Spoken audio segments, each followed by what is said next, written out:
여러분, 2026년이 벌써 반이 지났지만 대한민국은 지금 급격한 초고령 사회로의 진입으로 소리 없는 거대한 북풍을 마주하고 있습니다. 노후 자금을 완벽하게 준비해둔 사람이 과연 몇 명이나 될까요? 국가에서 지급하는 연금과 복지제도만을 간절하게 믿고 계신다면 오늘 이 영상을 절대 허투루 들으셔서는 안 됩니다.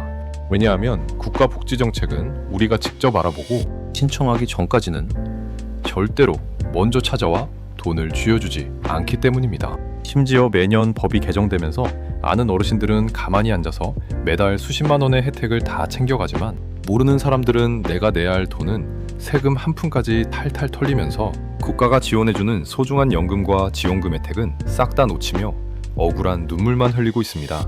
특히 2026년 올해는 기초연금을 포함해 노인 장기요양, 무료 급식 혜택, 대중교통 제도까지 그야말로 노인 복지의 패러다임이 통째로 뜯어 고쳐지는 격변의 해입니다. 저희 건강과 노후 채널을 사랑해주시는 시청자분들께서 노후에 한 푼이라도 손해를 보지 않고 합당한 내 권리를 지켜내실 수 있도록 오늘 이 영상 하나에 달라지는 세상을 지배하는 노후 복지의 비밀을 아주 상세하게 풀어드리겠습니다. 수첩과 펜을 준비하셔서 핵심 내용을 꼭 메모해 두시거나 식탁 위 달력에 크게 적어두시고 영상이 끝나면 곧바로 동사무소에 전화해 보시기 바랍니다. 오늘 이 영상 하나가 여러분의 남은 인생 40년을 완전히 바꿀 수 있습니다. 첫 번째로 전해드릴 소식은 노후 생활비의 가장 든든한 주춧돌, 바로 기초연금의 변동사항과 오랜 세월, 많은 부부들을 분통 터지게 만들었던 악명 높은 부부 감액제도에 관한 소식입니다. 2026년 기준 기초연금 단독가구 기준연금액은 전년 대비 소폭 인상된 34만 9,700원으로 확정되었습니다. 단독가구 선정 기준액 역시 247만 원 이하로 완화되면서 작년에는 까다로운 기준 때문에 탈락하셨던 분들도 올해는 신청만 하시면 수급자가 될 수 있는 길이 열렸습니다. 부부가구의 경우에는 선정 기준액이 395만 2천 원 이하로 조정되어 부부의 소득과 재산을 합친 금액이 이 기준보다 낮다면 당당하게 연금을 받으실 수 있습니다. 하지만 여전히 부부가 동시에 기초연금을 신청하면 각각 20%씩 연금을 깎아서 지급하는 부부 감액제도 때문에 울분을 터뜨리는 분들이 너무나 많습니다. 왜 평생 뼈 빠지게 고생하다가 늙어서 둘이 함께 산다는 이유로 내 연금을 강제로 깎아가느냐며 억울해하셨죠. 그런데 드디어 이 불합리한 제도가 무너지기 시작했습니다. 정부가 저소득층 고령자의 소득 보장을 두텁게 다지기 위해 부부 감액 제도를 단계적으로 축소하고 완전히 폐지하는 중장기 로드맵을 공식 가동했습니다. 소득 하위 40% 이하에 해당하는 저소득 가구부터 단계적으로 깎이는 감액 비율을 완전히 줄여나가기 시작한 것입니다. 여기에 더해 기초연금 40만 원 시대라는 소식도 한 번쯤 들어보셨을 겁니다. 하지만 이 혜택은 만 65세 이상 어르신 모두에게 공평하고 평등하게 돌아가는 것이 결코 아닙니다. 정부는 소득 하위 극빈층 저소득 고령 어르신들을 필두로 월 40만 원을 우선 지급하는 하후상 박식 지급 개편안을 실행하고 있습니다. 내가 최근 변경된 소득 조건에 맞는지 꼼꼼하게 따져서 직접 신청하셔야 이 40만 원을 온전히 내 지갑으로 챙겨올 수 있습니다. 그렇다면 내가 과연 기초연금을 받을 수 있는지 복잡한 계산 없이 아주 쉽게 알아보는 방법을 설명해 드리겠습니다.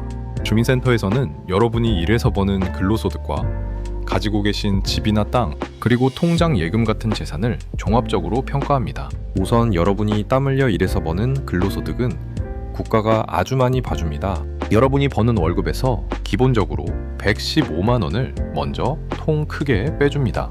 그리고 남은 금액에서도 30%를 추가로 더 깎아주고 남은 돈만 진짜 소득으로 인정합니다.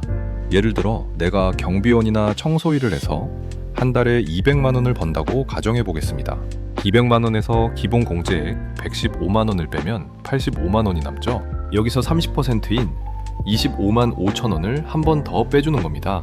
결국 국가가 평가하는 나의 실제 소득은 겨우 59만 5천 원밖에 되지 않습니다. 일하는 어르신들이 불이익을 받지 않도록 국가가 제도를 아주 넉넉하게 설계해 둔 것이죠. 그 다음으로 재산을 소득으로 환산할 때도 어르신들의 부담을 덜어주기 위해 거주하는 지역에 따라 엄청난 금액을 기본적으로 깎아줍니다. 서울이나 부산 같은 특별시나 광역시에 사시는 분들은 내 재산에서 무려 1억 3,500만 원을 아무 조건 없이 먼저 깎아줍니다. 중소도시에 사시는 분들은 8,500만 원을 깎아주고 노모촌에 사시는 분들도 7,200만 원을 기본으로 빼고 계산을 시작합니다. 여기에 평생 살면서 갚고 있는 빚이 있다면 그 부채만큼 한 번 더 재산에서 빼줍니다. 이렇게 거주지 공제와 부채를 모두 빼고 남은 재산 금액에 대해서는 연간 4%의 이율을 적용한 뒤 이를 12달로 나누어 매달 소득이 발생하는 것으로 간주하는 것입니다. 이 친절한 계산법에 따라 최종적으로 판정된 소득 인정액이 단독 가구는 247만 원 이하, 부부 가구는 395만 2천 원 이하라면 여러분은 기초연금을 수령할 수 있는 확실한 자격을 갖추신 것입니다. 하지만 많은 어르신이 주민센터 담당자의 단순 실수나 본인의 서류 미비 혹은 숨겨진 예외 규정을 몰라서 억울하게 탈락하곤 하십니다. 실제로 60대 박씨 어르신은 시골에 있는 쓸모없는 문중 땅 때문에 재산 기준이 초과했다며 탈락 통보를 받으셨습니다. 아무 쓸모도 없고 팔 수도 없는 땅 때문에 평생 받을 연금을 놓치게 생긴 것이죠. 그러나 어르신은 포기하지 않으셨습니다. 문중 땅의 실질적 소유권이 본인에게 없음을 증명하는 공부상 서류와 종중의 결의서, 그리고 이의신청서를 작성해 적극적으로 제출하셨습니다. 그 결과 법적으로 구제되어 매달 기초연금을 꼬박꼬박 받게 되었습니다. 만약 여러분도 탈락 안내를 받으셨더라도 절대 낙담하지 마십시오. 통지서를 받은 날로부터 90일 이내에 주민센터를 방문해 반드시 이의신청을 제기하셔야 합니다. 가만히 누워있으면 동사무소 직원은 절대로 먼저 전화를 걸어 내 권리를 찾아주지 않습니다. 지금 당장 신분증, 통장 사본, 그리고 전월세로 살고 계신다면 임대차 계약서를 챙겨서 주민센터를 통해 기초연금 자격 요건을 꼭 다시 조회해 보시기 바랍니다. 두 번째 핵심 정보는 나이 들고 건강이 안 좋아지면 자식들에게 미안해서 요양원부터 알아보시던 무거운 마음의 짐을 덜어줄 아주 따뜻한 소식입니다. 이제 아프다고 정든 집을 떠나 차가운 시설이나 요양병원으로 쓸쓸하게 가실 필요가 전혀 없습니다. 정부가 살던 집에서 평화롭게 노후를 보낼 수 있도록 돕는 의료 요양돌봄 통합지원법을 본격적으로 시행했기 때문입니다. 기존에는 몸이 조금만 아프고 거동이 불편해지면 어쩔 수 없이 요양원이나 요양병원에 입원하는 사회적 입원이 정말 많았습니다. 정든 안방과 마당을 떠나 차가운 병원 침대에 누워 일주일에 한 번 찾아올까 말까. 자식들의 면회만 하염없이 기다리는 어르신들의 마음은 새까맣게 타들어가기 마련이었죠. 하지만 이제는 여러분이 신청만 하시면 국가가 지정한 전담 의사와 간호사, 물리치료사, 그리고 간병 보호 인력이 한 팀이 되어 여러분의 자택으로 직접 정기 출장 방문을 옵니다. 집에서 편안하게 주사를 맞고 욕창 치료를 받으며 내 방 안방에서 전문적인 재활과 돌봄 서비스를 원스톱으로 제공받는 기적이 일어나는 것입니다. 그뿐만이 아닙니다. 거동이 불편해 가스불을 켜고 매 끼니 해결조차 어려운 독거노인 어르신들을 위해 국가가 영양 전문가가 설계한 따뜻하고 정성스러운 식사를 집 앞까지 매일 배송해드립니다. 또한 어르신들이 집안에서 가장 많이 다치시는 원인인 낙상, 사고를 철저하게 방지하기 위해 화장실 문턱을 없애주고 양변기 옆에 몸을 지탱할 수 있는 튼튼한 안전바를 설치하며 바닥에 미끄럼 방지 타일을 깔아주는 주거 지원 서비스까지 제공합니다. 이 모든 집수리 비용은 전액 국비로 지원되거나 본인의 상황에 따라 아주 최소한의 소액 자부담으로 해결이 가능합니다. 이 엄청난 혜택을 누리기 위해서는 어디로 가야 할까요? 요양원을 검색하기 전에 지금 당장 거주지 읍면동 주민센터에 찾아가는 보건복지팀 혹은 통합돌봄창구로 방문하셔야 합니다. 본인이 몸이 불편해 신청하기 힘들다면 멀리 사는 자녀분들이 대리인 신분증과 위임장을 지참하여 신청할 수도 있습니다.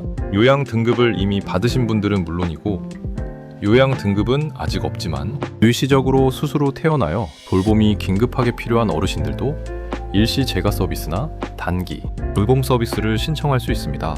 이것은 아는 사람만 누리는 2026년 최고의 생활 밀착형 복지 혜택입니다.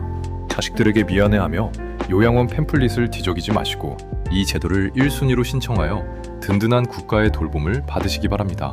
세 번째는 어르신들의 일상생활비와 직접적으로 관련된 가장 민감하고 뜨거운 이슈입니다. 그동안 유용하게 누려오시던 만 65세 지하철 무임승차 무상 공식이 아주 빠른 속도로 깨지고 있습니다. 급격한 고령 인구 증가와 지하철 공사의 막대한 누적 적자가 감당할 수 없는 수준에 이르자 대구와 대전 등 일부 광역지자체를 시작으로 지하철 무료 이용 기준, 연령을 단계적으로 만 70세로 올려잡는 제도가 무섭게 확산되고 있습니다. 젊어서 나라 경제 발전을 위해 성실하게 세금 내고 이제 좀 대중교통 편하게 타고 쉴 나이가 되었더니 복지 나이를 올려 발을 묶느냐는 어르신들의 서운함 가득한 분노와 젊은 세대의 지하철 재정, 적자 부담을 줄이기 위해 연령 상향은 불가피한 조치라는 찬반 여론이 아주 팽팽하게 맞서고 있습니다. 진짜 문제는 지자체마다 지하철과 시내버스, 무의무대 할인 연령 기준이 완전히 천차만별로 복잡해지고 있다는 점입니다. 예를 들어 어떤 지역은 지하철은 만 65세부터 무료이지만 시내버스는 우대 요금이 적용되지 않고, 또 어떤 지역은 만 70세가 넘어야 버스와 지하철이 동시에 무료가 되는 등 제각각 다른 기준을 적용하고 있습니다. 까딱 잘못 알고 카드를 태우셨다가는 피 같은 차비만 고스란히 낭비해 매달 수만 원씩 손해를 볼 수 있습니다. 대신 어르신들의 외로움을 해소하고 따뜻한 온정을 나눌 수 있는 하나의 복지 혜택이 대대적으로 확대되었습니다. 바로 경로당 주 5일 점심 무료 급식 사업입니다. 혼자 계셔서 귀찮다고 대충 찬밥에 물 말아 드시거나 라면으로 끼니를 때우시던 독거 어르신들이 정말 많으셨죠. 이제 눈치 보지 마시고 동네 경로당으로 가시면 평일 5일 동안 영양가 가득한 따뜻한 점심밥을 무료로 드실 수 있습니다. 이 경로당 급식 사업은 단순히 밥을 제공하는 것을 넘어 어르신들의 영양 불균형을 해소하고 외로운 어르신들이 서로 안부를 묻는 아주 든든한 사회적 안전판 역할을 하고 있습니다. 그러니 외출하시기 전 본인 거주지의 정확한 교통, 복지 기준과 무료 교통카드 신청 나이를 주민센터에 꼭 확인해 보시고 더불어 근처 경로당의 점심급식 운영 현황도 함께 문의해 보시기 바랍니다.